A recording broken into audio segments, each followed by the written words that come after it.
Hi friend, this is Captain Jaypreet Joshi and welcome to my channel।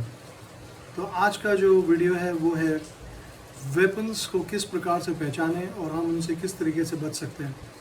मैं एक self defence trainer हूँ, इसलिए ये जो मेरा आज का जो वीडियो है, आज का जो एक छोटा सा ट्यूटोरियल है वो इस बारे में है कि अगर आपके ऊपर कोई वेपन से थ्रेटन करता है या वेपन से आपको धमकाने की कोशिश करता है, तो अगर आपको उसके बारे में कुछ नॉलेज है, अगर आप इस बारे में कुछ जानते हैं, तो आप अपने आप को बेहतर तरीके से बचा पाएंगे और आपका जो रिस्पॉन्स होगा वो बेटर होगा। तो उसी पर्सपेक्टिव से आइए शुरू करते हैं आज का वीडियो। तो सबसे पहले हम बात करेंगे रिवॉल्वर की। ये जो रिवॉल्वर है ये लाइसेंस रिवॉल्वर है और मेरा है। मैंने सिर्फ ट्रेनिंग के पर्पज़ के लिए इसको आज यूज़ कर रहा हूँ, आपको दिखाने के लिए कि इसकी क्या स्पेशलिटीज़ होती हैं, क्या खासियत होती है और किस प्रकार से हम इसके बारे में जान अगर जाएंगे तो अपनी जान को बचा सकते हैं। आमतौर पर रोड रेज सिचुएशन के अंदर या कोई इस तरह के हालात जब होते हैं, जब कोई अपना वेपन आपकी तरफ तान देता है, तो कुछ एक बातें हैं जिन पर आपको गौर करना चाहिए। सबसे पहली चीज़, रिवॉल्वर का मतलब होता है एक ऐसा हथियार जिसके अंदर ड्रम, यानी ये जो ड्रम है ये रिवॉल्व करता है। अब रिवॉल्व करने से मतलब है कि ये ड्रम है और इसके अंदर गोलियां डाली जाती हैं या एमुनिशन या राउंड्स या बुलेट डाले जाते हैं, और जैसे जैसे हम ट्रिगर को दबाते हैं तो ये ड्रम आगे बढ़ता जाता है और बुलेट फायर होती हैं। एक बार में हम इसके अंदर 6 बुलेट्स डाल सकते हैं।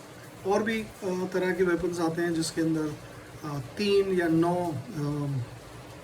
बुलेट भी डालते हैं, बट आमतौर पर 6 बुलेट्स का ड्रम रिवॉल्वर में देखा जाता है। तो अगर आपके ऊपर कोई, सबसे पहली चीज़, कोई वेपन को पॉइंट करता है या एम करने की कोशिश करता है या आपको धमकाता है या उससे डराने की कोशिश करता है, तो सबसे पहले आपने ये देखना है इसका हैमर। अगर इसका हैमर इस पोजीशन के अंदर है तो ये डेंजरस है, क्योंकि ट्रिगर प्रेस करने के साथ ही ये हैमर फायर हिट करेगा बुलेट के बेस के ऊपर, और बुलेट जो कि इस प्रकार से होता है, इसकी बेस पर इसकी जो कैप है उसके ऊपर इसकी जो फायरिंग पिन है, जो हैमर है, वो हिट करेगा और गोली फायर हो सकती है। अगर ये हैमर की पोजीशन ऐसे ना होकर इस प्रकार से है तो उसको इस वेपन को फायर करने में कुछ समय लग सकता है। जैसे कि वो उसको दबाएगा, ये पीछे जाएगा और फिर ये आगे फायर करेगा। मैं इसको इसलिए पकड़कर फायर कर रहा हूँ क्योंकि बिना एमुनिशन के अगर हम अपनी रिवॉल्वर को इस तरह से फायर करते हैं तो फायरिंग पिन को नुकसान होता है, इसीलिए मैं ऐसे करके दिखा रहा हूँ। तो ये चीज़ अगर आप ध्यान में रखें कि अगर जो हैमर है वो पीछे है तो वो आपके लिए लीदल या डेंजरस हो सकता है। साथ ही साथ अगर आप इस तरह की सिचुएशन में आ जाते हैं कि मान लीजिए आपने जो मैं टेक्निक्स दिखाता हूँ या जो भी सेल्फ डिफेंस के कुछ एक टेक्निक्स हैं, अगर आप उसको डिप्लॉय करते हुए वेपन को पकड़ लेते हैं तो अच्छा ये रहेगा कि अगर आप, जैसे आपकी तरफ वेपन था, आप वेपन को अपने चेहरे से, अपनी बॉडी से बाहर की तरफ ले जाएं और अपनी उंगली को, किसी भी उंगली को इस हैमर के बीच में फंसा दें। अगर आप एक बार इस हैमर के बीच में उसको फंसा देते हैं इस प्रकार से और वेपन को पकड़ लेते हैं तो ट्रिगर प्रेस करने के बाद भी जो ट्रिगर है वो बुलेट पर कांटेक्ट नहीं करेगा और आप अपनी जान बचा सकते हैं। तो फ्रेंड्स, आपने रिवॉल्वर को देखा और उसको पहचानने की कोशिश की। नेक्स्ट है पिस्टल। ये एक एयर सॉफ्ट पिस्टल है जो कि सिर्फ ट्रेनिंग पर्पज़ के लिए, ये फायर आर्म नहीं है। लेकिन पिस्टल जो होती है वो मुख्यतः इसी तरह से दिखाई देती है। पिस्टल और रिवॉल्वर में फ़र्क ये है कि पिस्टल के अंदर मैगजीन डलती है जो कि नीचे से जाती है। इसके अंदर कोई रोटेटिंग या ड्रम नहीं होता है जिसके अंदर बुलेट डाले जाए। इसमें बुलेट जो है मैगजीन में डाले जाते हैं और मैगजीन को नीचे से इस प्रकार से इंसर्ट करके हम इसको कॉक करते हैं। कॉक करने का मतलब है हम राउंड को, यानी कि जो एमुनिशन है उसको चैम्बर में डालते हैं और ट्रिगर प्रेस करने से वो राउंड फायर हो जाता है। तो अगर आपको कोई पिस्टल आपकी तरफ पॉइंट करता है तो आपने ये कोशिश करनी है कि पहले तो फायर आर्म के अगेंस्ट या किसी भी वेपन के अगेंस्ट अच्छा यही है कि हम वहाँ से निकल जाएं। अगर कुछ देने से पैसे जब या वो मांगता है या कोई भी चीज़ वो मांगता है, उसको देने से अगर हमारी जान बचती है तो ये एक अच्छा ऑप्शन है। लेकिन हमेशा ये पॉसिबल नहीं है। हो सकता है उसका इंटेंट आपको किडनैप करना हो सकता है उसका इंटेंट आपको जान से मार देने का हो। तो उस सिचुएशन के अंदर अपने आप को बचाना और अपने आपके साथ जो है उनको बचाना आपकी जिम्मेवारी हो जाती है।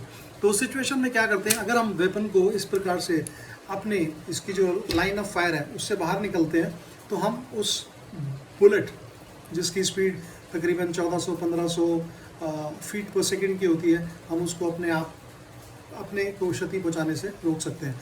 अब इसमें देखने वाली बात क्या है, जैसे कि मैंने आपको बताया कि रिवॉल्वर के अंदर आप अपना जो फिंगर है उसको आप हैमर के बीच में अगर यहाँ डालेंगे तो वो फायर नहीं होगा। इस सिचुएशन में आपने क्या करना है, पिस्टल के अंदर आपने कोशिश करनी है कि जो इस पार्ट को, इसको बोलते हैं स्लाइडर, ये जो स्लाइडर है इसको अगर आपने कस के पकड़ लिया इस प्रकार से तो और अपनी बॉडी की लाइन से बाहर निकाल दिया, तो हो सकता है कि जो पहला राउंड है सिर्फ वही फायर हो, उसके बाद ये बाकी के जो बुलेट हैं वो अंदर उसमें लोड नहीं होंगे, क्योंकि आपने जो मूविंग पार्ट है उसकी हरकत को रोक दिया है यहाँ से जैम करके। उसके बाद आप उसको न्यूट्रलाइज करके वेपन डिसआर्म करके या वहाँ से निकल सकते हैं। तो दोनों पिस्टल और रिवॉल्वर में देखने वाली बात है कि हमारे को ड्रम या हैमर, या तो आप ड्रम को पकड़ें या फिर हैमर को लॉक करने की कोशिश करें, और पिस्टल के अंदर जो मूविंग पार्ट है अगर हम उसको पकड़ते हैं तो ये वेपन ठीक से फायर नहीं कर पाएगा या बिल्कुल भी फायर नहीं करेगा। तीसरी जो चीज़ है वो है, तो फ्रेंड्स हमने देखा कि फायर आर्म यानी रिवॉल्वर और पिस्टल, इनकी क्या विशेषताएं हैं, क्या खासियत हैं और किस प्रकार से इनके बारे में थोड़ी सी जानकारी प्राप्त करके आप अपने ऊपर होने वाले किसी नुकसान को कम कर सकते हैं। मैं ये नहीं कहता कि जो मैं बता रहा हूँ उससे आप 100% उस सिचुएशन से बाहर निकल जाएंगे, लेकिन नॉलेज और उसके बाद स्किल और प्रैक्टिस करने से आप अपने आप को ज़रूर उस सिचुएशन से बचाने का प्रयास कर सकते हैं और हो सकता है कि आप सफल भी हों। तो जैसा कि बोलते हैं लिटिल नॉलेज इज़ डेंजरस। अगर नॉलेज कम है तो कोई भी प्रयास करने का आपका दायित्व नहीं बनता, क्योंकि आप नहीं जानते कि आपको ढंग से क्या करना है।